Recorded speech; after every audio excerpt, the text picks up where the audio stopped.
Hi, I'm Mandy. I'm one of the workers and co-owners at Pilsen Community Books, a workers collective here in the Pilsen neighborhood of Chicago, and I'm so excited to welcome you here tonight for a celebration of two excellent debut short story collections, Jenny Bott's Each of Us Killers and Shruti Swamy's A House is a Body.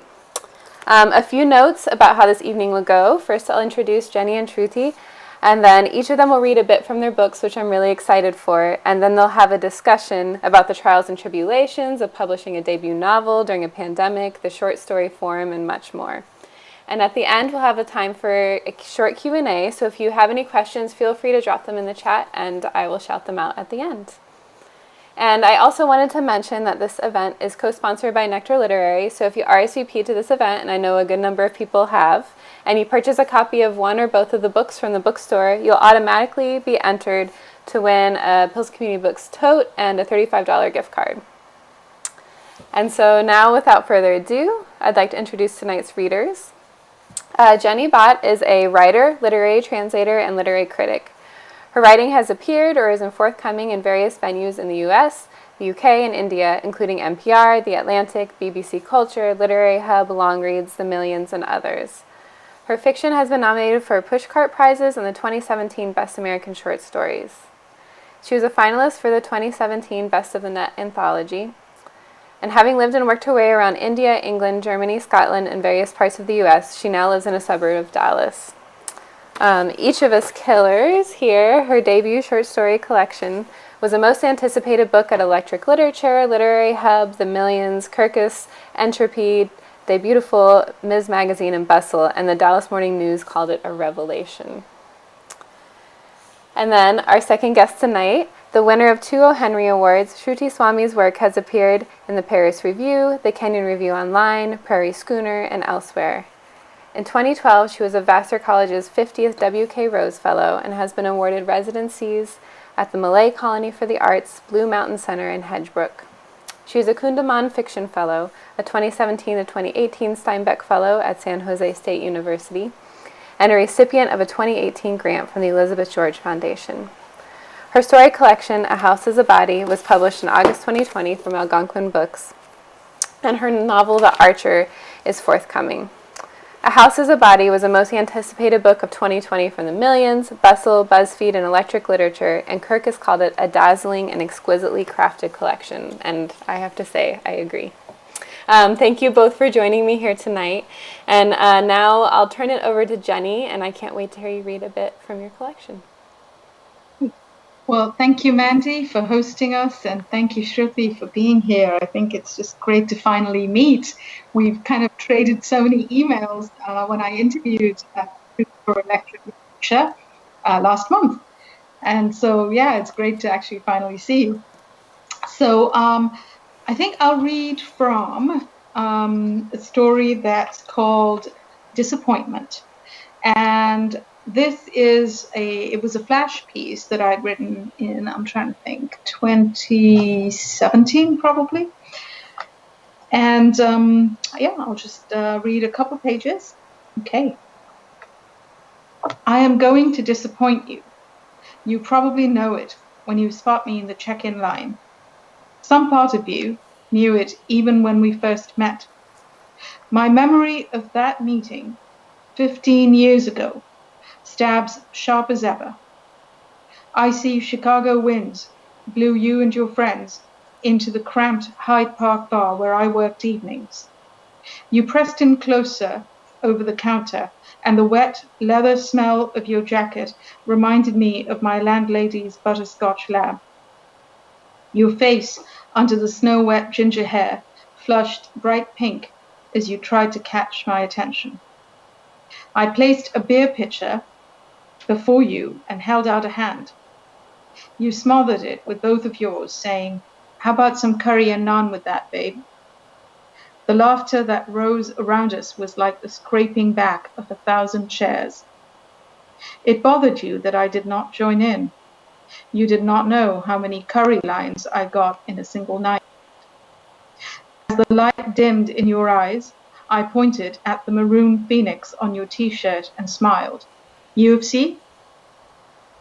After closing, when you offered to walk me to my apartment, I nodded, because my loneliness, after 2 long American months, was swishing and foaming inside me like a bitter brew. A month later, your ex-girlfriend stopped by. Looming tall next to me in the bathroom mirror, her fake tan darker than my skin, she spat. "Stay away from my boyfriend, you black bitch." It took 2 of her friends to drag her away. I wiped my face and laughed hard, because how can you take someone seriously if they cannot even get your ethnicity right? Still, I poured the next drink with an arm that shook like it had a life of its own. When you found out, you were annoyed that I had not come to you right away for help. We were lying on the pullout in your shared apartment, wide awake past midnight because of the noises across the hall. I sat up in the dark, clasping myself tight across the knees, a part of me thrilled at your protective claim over me, and the other part upset how this had been your first concern. Raising my voice above the other racket, I said I never wanted to see her again. We had been together for 6 months before your parents visited. They invited me to your birthday dinner at that Navy Pier restaurant where the vaulted wood-beamed ceiling was like the inside of a rowboat. Thick lengths of rope dangled everywhere, with odd-shaped shipyard bits reclaimed and trapped in elaborate knots. Lake Michigan, with its wavering reflection of the Chicago skyline, dazzled through floor-to-ceiling glass. Your mother kept sighing how she loved Midwestern summers, and I understood where you got your secure charm.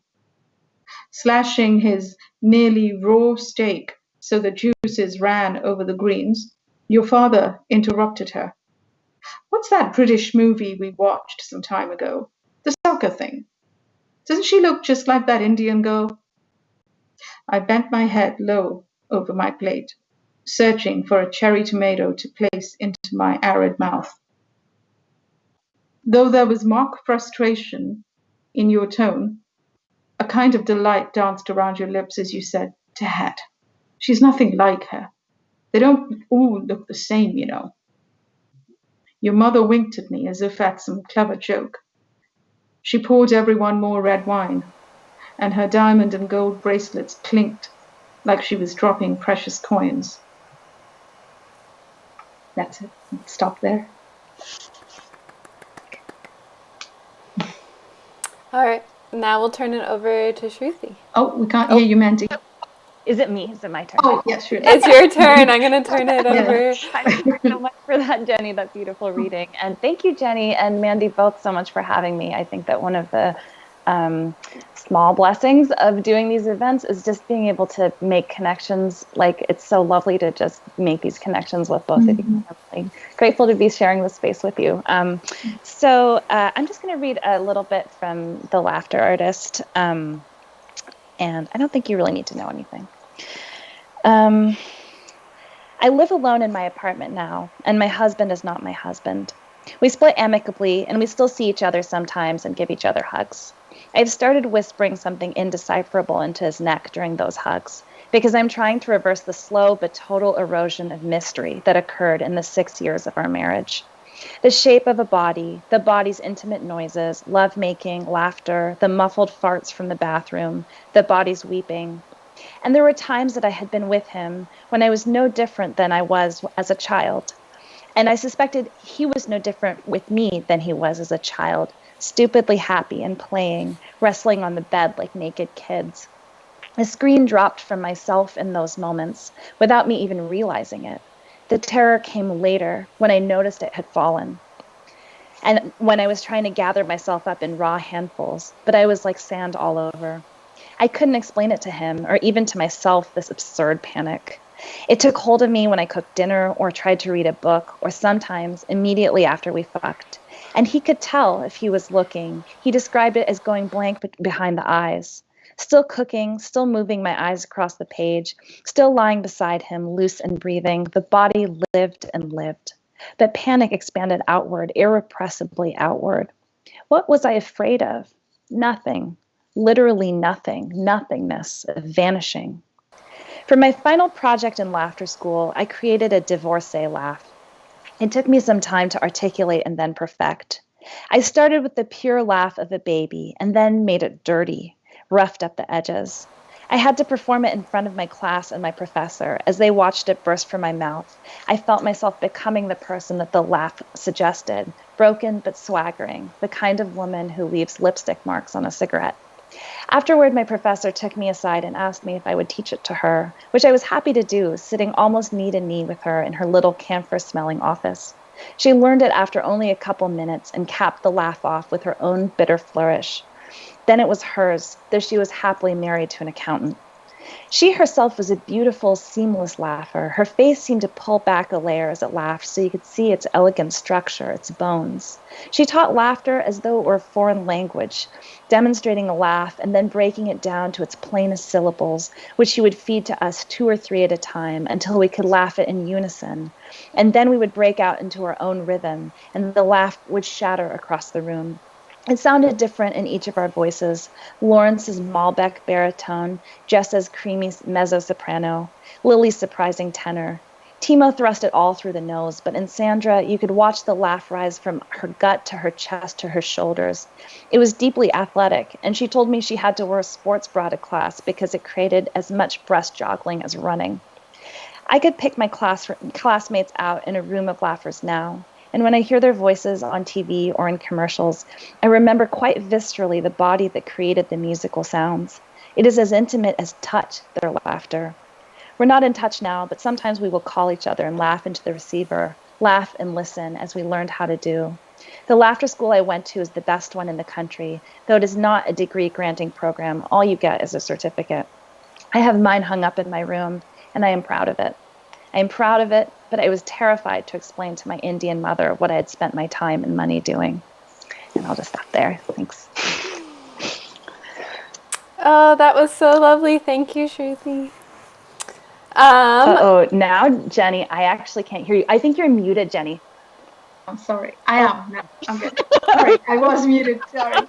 Because I have my dog right here underneath, and so I don't like them to make too much noise. Oh, I have my cat underneath.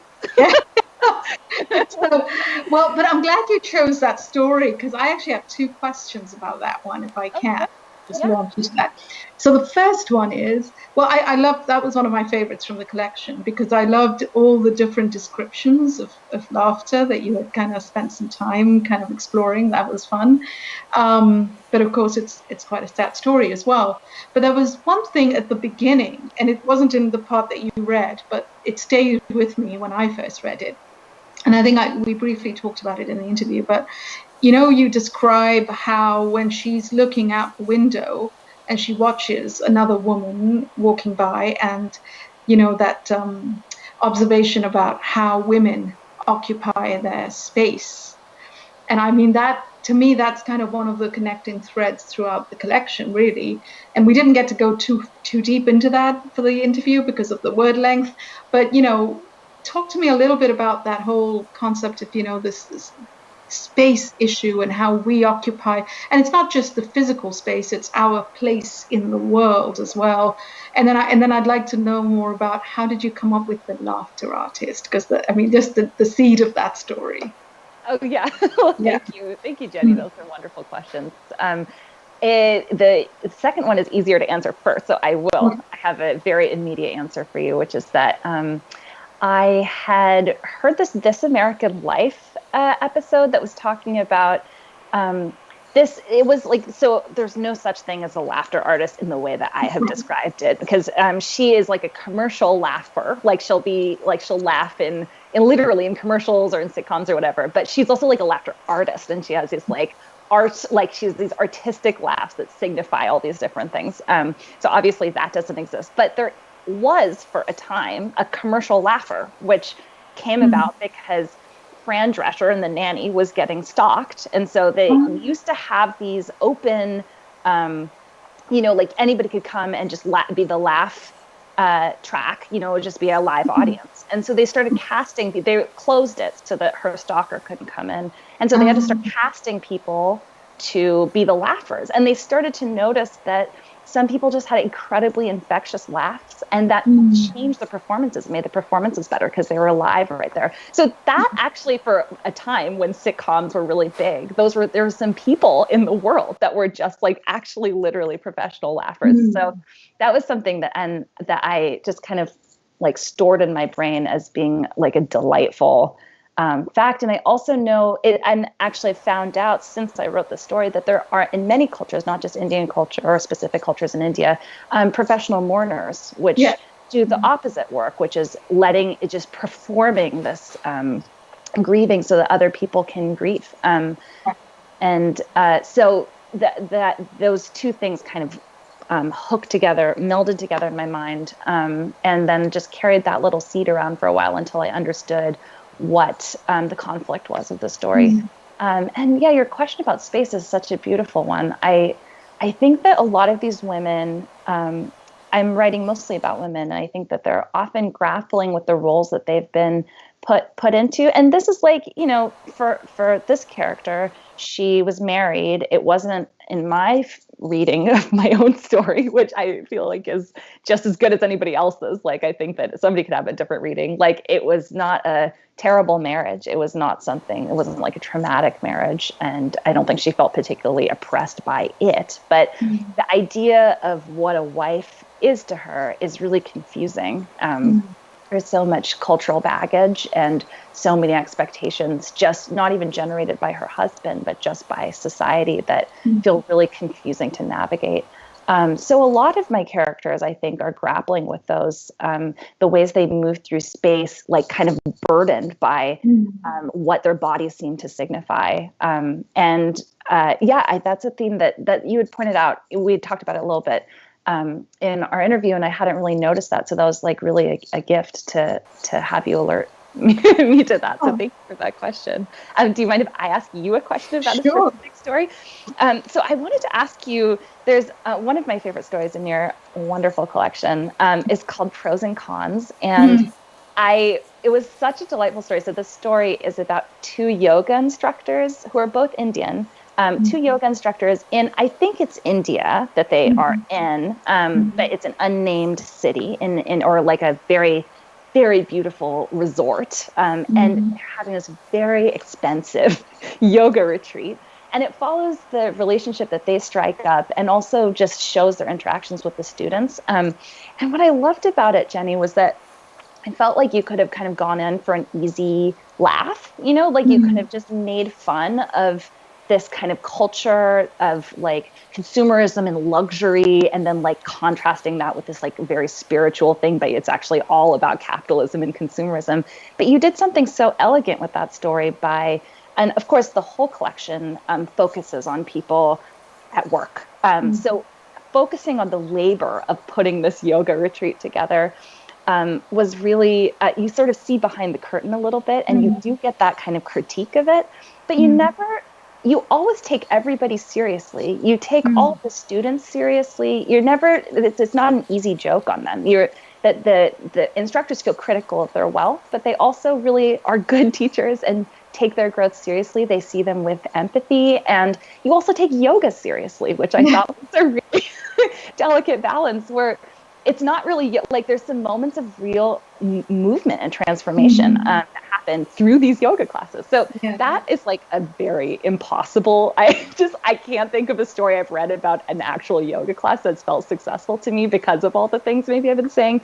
So I just wanted to hear what was maybe what the seed of it was and how you found your way through that and did that really elegant balance. Oh, thank you. Thank you. Well, yeah, you're right about the easy jokes. There have been so many, essays and satirical pieces recently about, yoga and how, cultural appropriation of yoga by the West. And I definitely didn't want to do that. I thought that's already been done. People are doing it. And I'm not a satirical writer anyways, so I'm like, I'm not going to do that. I'm not even going to go there.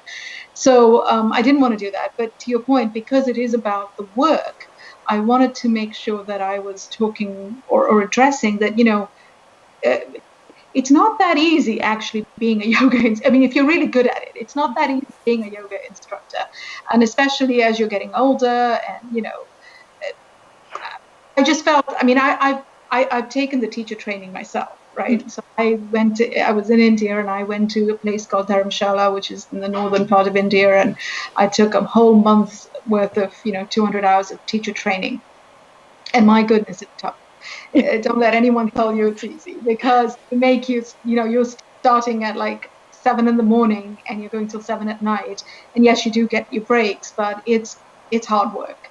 And so I didn't want to make light of it in that sense. But and I will say I've taken yoga classes in the West here, and I know it's all kind of hyped, and there's too much of the namaste and all that, and seeing the light and all that. And I stayed well away from all that, because my experience was not that in India. My experience was not them doing all of that. I mean, we were serious. We were studying anatomy and we were taking serious classes there, and so I wanted to address that, that it's not as it's seen. I wanted to give a different view, to your point. I didn't want to didn't want to go over the same ground. And so that was one thing. And then to your point about taking everybody seriously, well, I mean, I was in a class with a bunch of folks, many of them from the US or the UK. And as much, as funny as it can be, I saw some real earnestness, and I got to know real personal stories of some of the folks I was in the class with, because we were together for a month in these close quarters.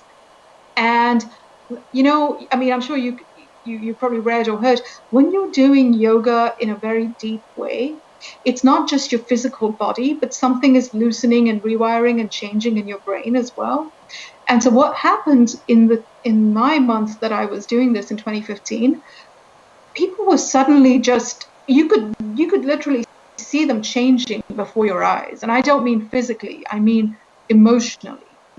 There were, older women who had at a difficult point in their lives, and, they've been just divorced or whatever. And suddenly they were just opening up to me, a perfect stranger. And so, you were seeing, I was experiencing people in a very different way. We were just like, all your defenses were down. You were just letting yourself be vulnerable. And because you had to be, you really, if you're going to do yoga properly, you really have to let go of all those defenses, and you can't just hold yourself tight anymore. You just have to let go. And when you do that, emotionally, you're letting go. And so I felt like I wanted to capture a little bit of that, and what that does to somebody mentally, emotionally, intellectually. Well, yeah, you really succeeded. It was really, what an incredible story. Can I ask you another question sort of related to that? Which is, I wanted to ask you about the sex in your book, if that's okay. Especially that story is a particularly sexy one. But I was thinking about the ways in which sex, I mean, the way that you write. So I should say, my question is sort of about the connection between sex and labor. And there's never an explicit connection, and there's no sex workers in this book. But, and actually when I was thinking about this, I was thinking, there's a lot of depictions of sex, and including the one in Pros and Cons, that's consensual and joyful and moving, and is not like a negotiation or like a violation of power. It's really like a joyful thing. And then the times there are other stories that kind of circle around coercion.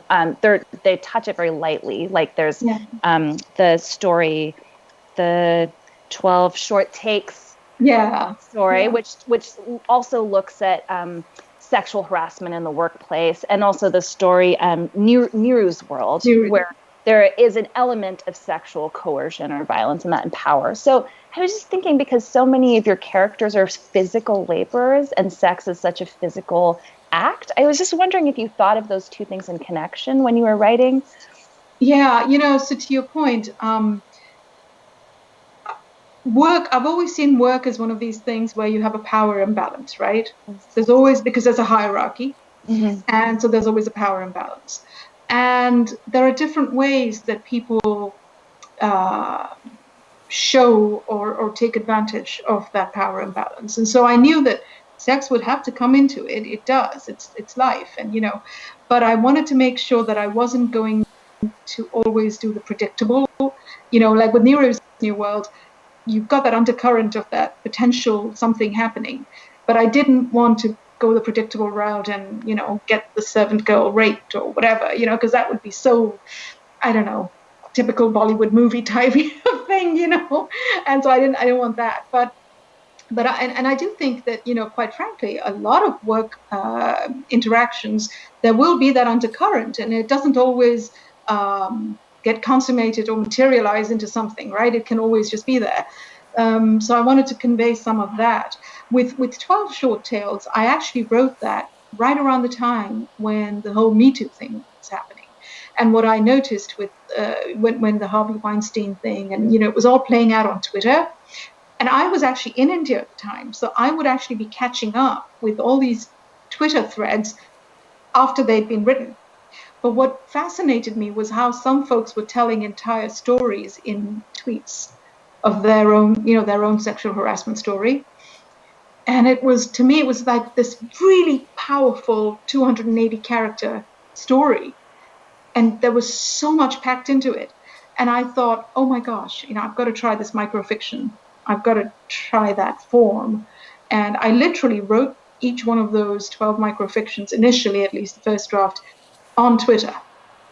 I actually went and wrote them on Twitter. But again, with those, I didn't want it all to be just about victims. So in a lot of those 12 short tales, I've got, the women lashing back, they're taking action. I didn't want it to just be victim stories. But coming the other part of the sex, you mentioned that it's joyful, it's consensual. Well, I mean, to me, that's how it is in everyday life. It's not always about coercion.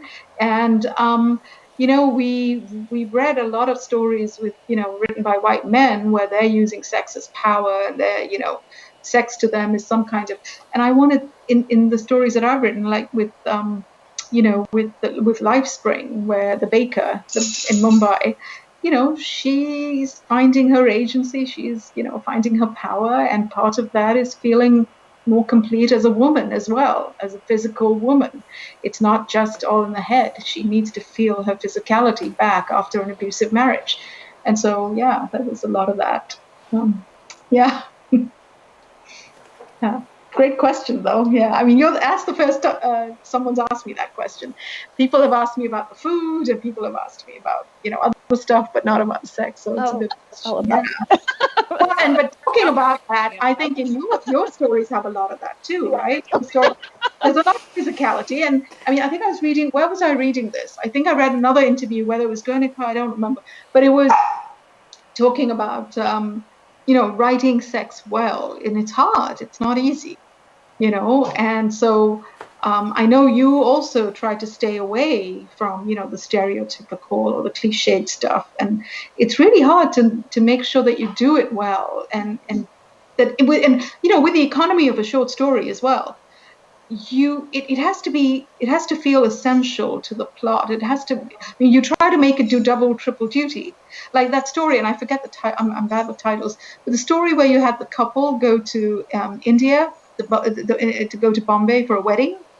And and I thought that how you showed, their physicality, and it was just very beautifully orchestrated. It almost felt like. It was like a piece of music. There was a rhythm. There was a rhythm that was there in the telling. I don't mean just the language. Of course, the language is beautiful, but I mean the rhythm in the way the narrative arc was rising and falling as well. So I thought that was beautifully done. Yeah. Thank you, Jenny.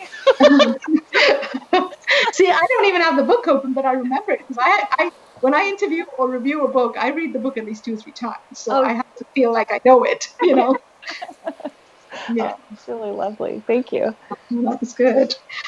And then I'll come back to what was when your title story. My God, I'm sure every interview you must have had this question, because your book comes out right around the time of the California wildfires. I mean, how timely! And and your title story is all about that, a mother and a child in dealing with that in California. So. But tell me about what prompted you to write that story. Was that something that you have already been, had already dealt with, these California wildfires? And, you wondered about what it would be like for a mother to deal with that? Yeah, I grew up in Northern California, so in a fairly rural area. So there had been a few times when I was growing up where a fire had gotten quite close, and a couple times we'd had to evacuate. And our house had been okay, but that I always remember, and every time now, it's like that very first wash of smoke where you don't see it. You're like, the sunlight looks weird. It's like wrong, and that to me. On last Wednesday, like the sun didn't come up for us in San Francisco. It was dark all day and it got darker. We woke up and it got darker and darker. And by afternoon, it had started brightened into this very strange yellow. But I was standing outside. My friend had come to pick up some books, and I just handed them off to her outside my house, and we were both just like, I was talking to her, and it felt like unreal. Like, it felt like it was so strange to be having this thing happen, that like this was the most familiar area that I have. It was like my gate, whatever. My good friend whose face and voice is very familiar to me. And we were just like, I was just telling her about the books. I mean, we were both wearing masks, so that was already a little surreal, but I guess I'd gotten used to it. And it felt like a dream. It felt like being in a completely other reality. I felt like I was dreaming or in another planet, but it was my house. It was my home because it was right, So I had obviously only had that experience very recently, but I think that feeling of these wildfires and maybe to a certain extent other kinds of natural disasters that people are experiencing right now. What's so eerie about it is that it's your own most familiar and even beloved place that is suddenly transformed. And I've had that experience. This story to me was a lot about writing just about anxiety. And I've had that experience just internally, anxiety, feeling like something that you love, that you're in a very comfortable, familiar space, or you're talking to somebody that you're very close to and know very well, and something changes in your brain, and that thing becomes dangerous or hostile or not okay. These very familiar and beloved things, they become full of danger. So I think that was something that was really literalized in those experiences that I had as a teenager. And unfortunately, it's just, it's become more and more relevant every year. Every year, somebody's like, how timely you wrote this story. I wrote that story in 2015. And now look at us right now. It's unreal. It's so sad and scary. Yeah. Yeah. And especially if you're a mother with a young one, right? I mean, like the character in your story. Right. Yeah, I was sort of rereading it recently, and I couldn't do it because I was so stressed out. I was like, she is sick. I was like, get your child to the hospital right now. Please leave the house. I was getting. I know. Well, I felt the same way. I was like, if I knew a person like that, I'd want to give them a good shake. Like, what are you doing? Stop worrying about the spoons. You gotta go. Right. Yeah, so it's funny. I wrote that before I was a mother, and I think maybe particularly in this moment in time, I find it almost unbearable to read. Yeah. It's so stressful. Yeah. So let's talk about just short stories, because obviously we both, our first books are stories. I know you've got a novel coming out, but what drew you to the short story form before a novel? Because I know that, in general, in publishing, they tend to prefer the first book to be a novel. I know that's the feedback I got a lot. Oh, we love your work, but, do you have a novel? So what drew you to short stories over a novel? I would love to hear you answer this question too, Jenny. What drew me? I always felt really intimidated by the idea that I would have to write something. Like when I would sit down to write, I'd be like, it could just be a page. It's okay. You don't have to write a whole thing. So there was something, I think that over the course of I do think there's something very specific to a short story. So it's not just you're just gaining stamina until you can write a novel. I think that they're really different forms. But I do think that there was something about learning how to sustain something over a longer and longer period of time that for me personally was a development that I've had in my writing. So I was really into these very short, super, super short stories for a while because they felt like magic tricks to me. It's like you could just open it up and it's like a pop-up book or something. You could a really good one. It's a whole world in there.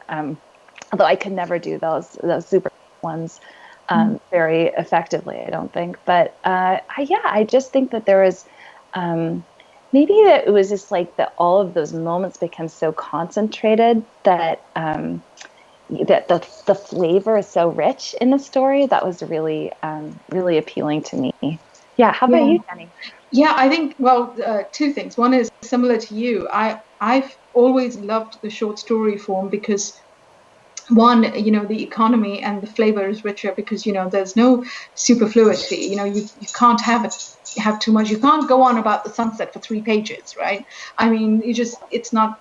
So I've always liked that you have to, make everything do double, triple duty. The text matters, but subtext matters even more. And what's left off the page matters even more, I think, with a short story. And so, because, you're alluding to things and, you're kind of leaving little sparks. And so I've always thought in terms of just craft and skill, I feel like a short story, again, nothing against the novel. I do read and love novels too, but I think skill and craft, when you're trying to do it in that short form is so much more important. And then, of course, in my case, and I think it happens a lot within the Indian culture, is that we grow up with the oral storytelling tradition so much, right? So, I mean, when I was growing up, we didn't have a lot of books around the house. And it was parents telling you stories. And in my case, it was folklore or whatever. And, it's funny because my mother would tell us these folk stories, Gujarati folk stories, like at bedtime, to get us to sleep. And she would, she'd be doing it like a revisionist retelling every time, because for her, it would be like, what message does she want the kids to take tonight? So if we've been particularly bad during the day, she would change the moral or the lesson of the story. And of course, me being the kid that I was, I would be very subversive and I would start questioning. Or as I grew older, I'd be like, well, that doesn't make any sense. Wait, you just told us he did that. And then how can he be doing this? And so she would give up. She'd get frustrated. And she'd be like, you know what? Just go and write your own then. Just go and write your own. And so, like, joke's on you, Mom. Yeah, right. So of course, then I had to, I was like, okay, I'm going to write my own because I don't like your story. You changed it. You shouldn't have done that. And so, I think most of us come to writing I think, with the short story form. And then, once I grew older, what happened was I was working full time, right? I was, an engineer and I was in full-time employment. So there's no way I could find the time to write a novel length work, but I would use my summer vacation and weekends to take writing workshops, here and there. Like when I was in Kalamazoo, Michigan, I'd go to Western Michigan and they had the Third Coast Conference, or I'd drive 5 hours to Iowa, University of Iowa, and do their summer writing workshops and stuff. So for each of those, I would have to submit samples. And generally, with the samples, they ask you for short stories, unless you have a novel excerpt that will stand on its own. And so I ended up doing a lot of short stories just to submit to writing workshops. And I never published them anywhere. I would just use them to submit and get into the workshop, and then I'd use them to workshop.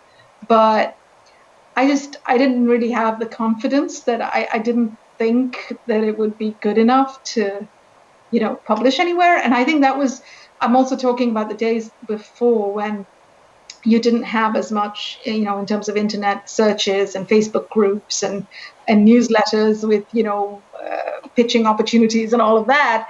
So I didn't even know where to send. I knew the big places. I subscribed to the Atlantic and the Paris Review, but I would open the pages and I would never see a name like me or a person like me.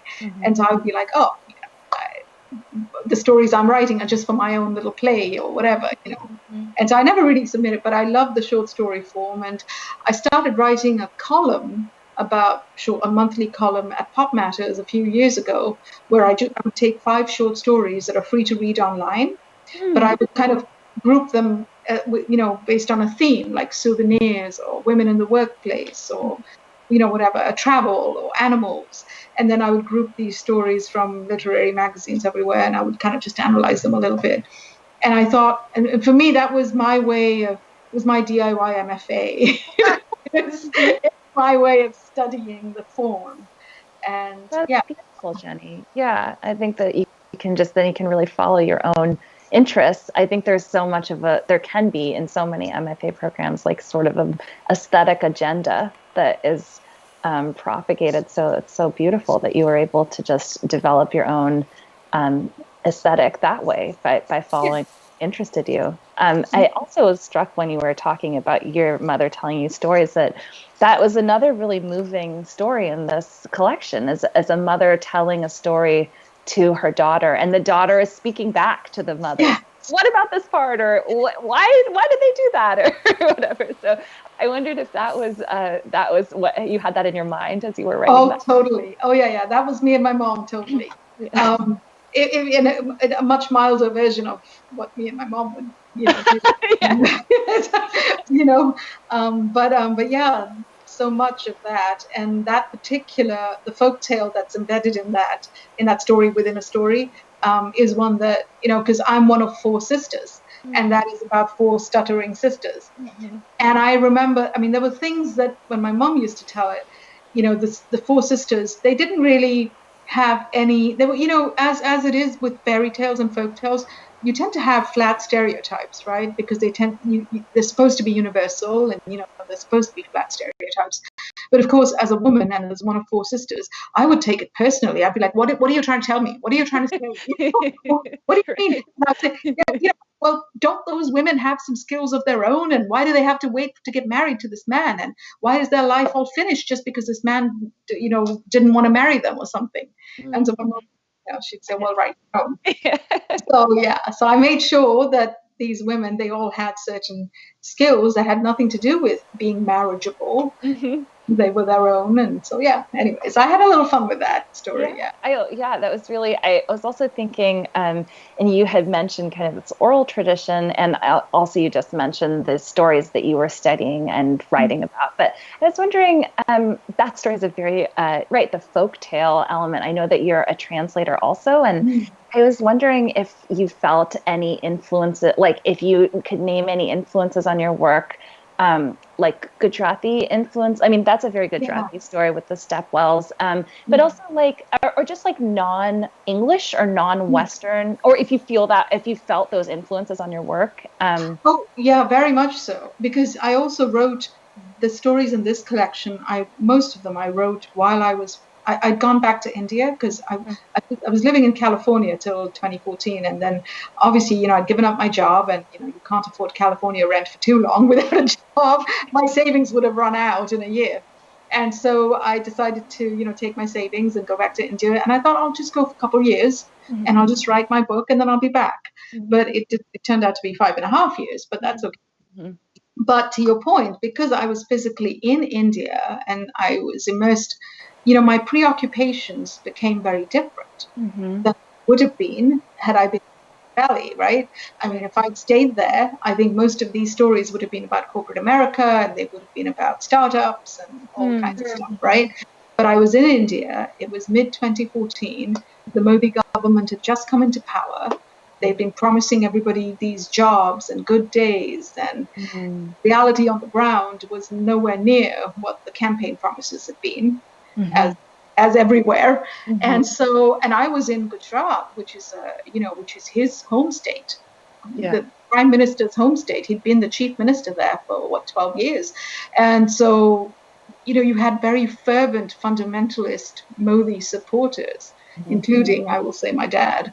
But so, it was very difficult for me to even talk about what I was seeing around me, whether it was with, gender issues, casteism issues, class issues, which are more pronounced in India, right? I mean, and so I was seeing all this with the people I was interacting with. Like, I'll give you one little example. When you live in an apartment in India, you've got your water filtration system, you've got your air conditioning system, and all of these, every few months, you have to get them serviced because of the weather and the climate. It's not something you can just do once a year. It's a quarterly thing. And so I would just call the appliance company, and I would say, I have this, and, I have a service contract, and please send somebody. And they would say, okay, yep, you'll have somebody at 11 o'clock, tomorrow. And I would stay at home and wait and wait and wait, and nobody's showing up, and it's late. And then I would get frustrated because I'm used to the punctuality of the American way, and I'd get frustrated. And so, anyways, so then I would call, and the guy, invariably it was a young man, and the young man would be so apologetic, and he would just say, "I'm so sorry, I'm on my way. I got stuck in traffic."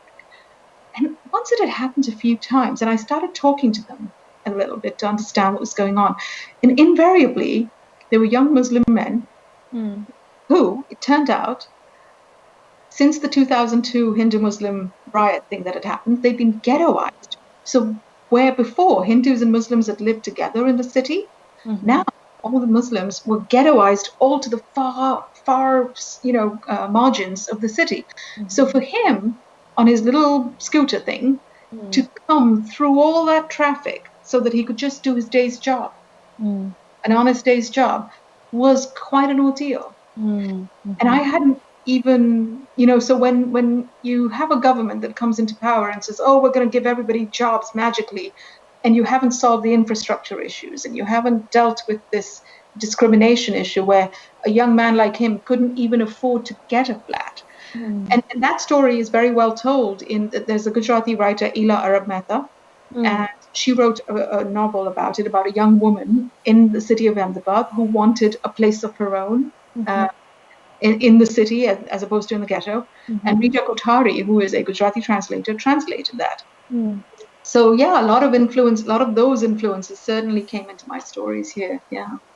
Oh, that's so interesting, Jenny. I was also thinking about how, and I know that I had read you talking about that story where you're like, you're not supposed to write about mangoes or saris or, or even like the way that you were just talking about pros and cons about, these are all like things that are both like the substance of life, yoga, mangoes, saris, arranged marriages, maid service, all of these things, but they have also been flattened into stereotypes many times. And I feel you again and again taking them up and giving and turning a new angle. I'm wondering what has drawn you to that. It feels almost like you're daring yourself, where you're like, you can't write a story about mangoes? Oh, I'm gonna. That was subversiveness again. It's just the same way as I have with my mom. These articles. Okay, so there was an article in Granta magazine with Kamila Shamsi, Mohsin Hamid, Pankaj Mishra, all these amazing writers, and they're like, never start a story with mangoes or saris or Bollywood, and I'm like, why? Have you been to India or Pakistan? That is their life is, and of course you shouldn't write it in a stereotypical flat way, but why should you not write about it?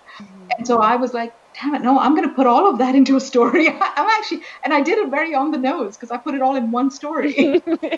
Mangoes, I'm going to put Bollywood, I'm going to put saris, I'm going to put slums, I'm going to all in there. Because I wanted to see if I could do it in a way that was integral to the plot, that was necessary and not just gratuitous. Because that's, I think, what has ticked people off, is that when some writers are throwing it in there because some editor or agent told them, oh, give us the real India. And they thought, oh, I can do that. I'll just throw in some henna and I'll just throw in some marriage. So anyways, yeah. Well, we are almost out of time. I'm so sad. This was great. I could listen to you guys talk for much, much longer. But I did want to ask you both each about your upcoming projects. I know you have a forthcoming novel, Shruti, and Jenny, you have a translation coming out very soon. I'd love to hear more about both of those, if you wouldn't mind sharing. I'll let Shruti go first. Oh, sure. I am currently working on a novel called The Archer, which is going to be coming out in September of next year, a year from now, if I'm still alive. When they gave me that date, I was like, okay, it's all hypothetical at those points, so it's fine.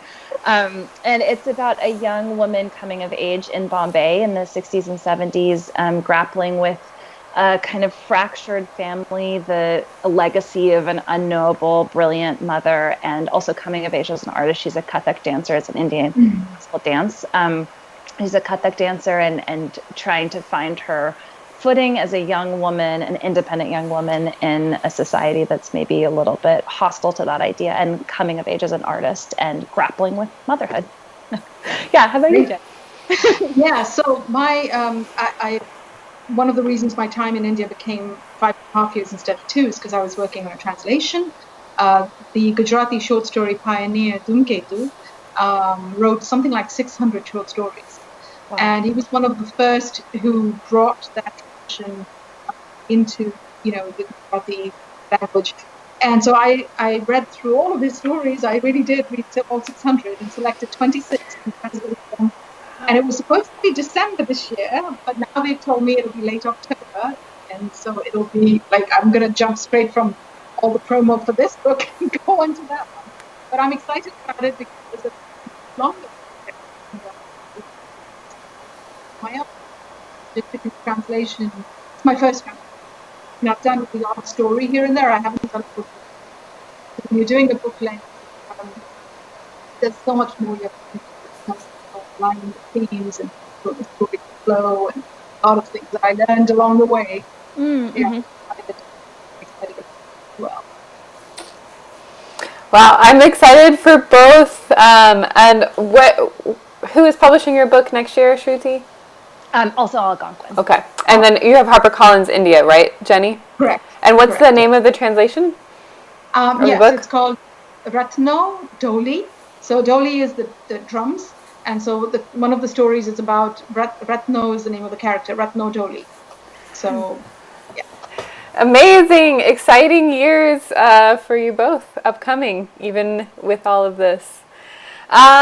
Before we close, I was wondering if each of you would want to share a tiny bit of wisdom you've learned from releasing a book during, at the end, this very strange time. I know it's your first books and it's maybe you're not sure how it's supposed to be and it feels a little different, but if there's one thing that you've learned about publishing a book during this time, what would you pass on to a fellow debut author? I think people were saying very sweetly, you should just try and celebrate your book. And I do think that probably trying to find some way to be I made this thing. My dream has come true in all of its complicated reality. Just finding a way to mark the occasion is, I think that the thing that's been the most meaningful to me about publishing a book has just been, I really felt my community. And that's not just the people that I know, in my daily life, but it's people that I'm meeting through being able to talk to them, or they've read my book, or I've read their book, and that kind of feeling a wide sense of a literary community in all those forms has been incredibly wonderful. So I think that just appreciating that and recognizing that might be my advice. Yeah, I think the latter, that one very much me too, which is finding that community. The people I hadn't even thought of or expected who suddenly came out of the woodwork and said, oh, hey, I'd like to do an interview. Oh, hey, And so that was amazing. And I think because of the podcast that I do as well, I was able to connect with so many writers and find out so many had books out this year. We're all in it together. And, I always say, let's model the behavior we want to see in the world. And, a rising tide lifts all boats. It doesn't diminish my work in any way if I'm lifting others as I do it. So I just think let's keep doing that, That's true. That's so wonderful. Well, thank you both for joining me here tonight virtually at Pilsen Community Books, and I hope to host you both IRL in the shop one day when we can all be together again. I want to remind people you can buy the book on the website pilsencommunitybooks.com or wherever books are sold. And thank you both, and good night, YouTube. Thank you so much, Mandy. Really appreciate it. Thanks, Shruti. Thank you. You guys. Wonderful. Bye-bye.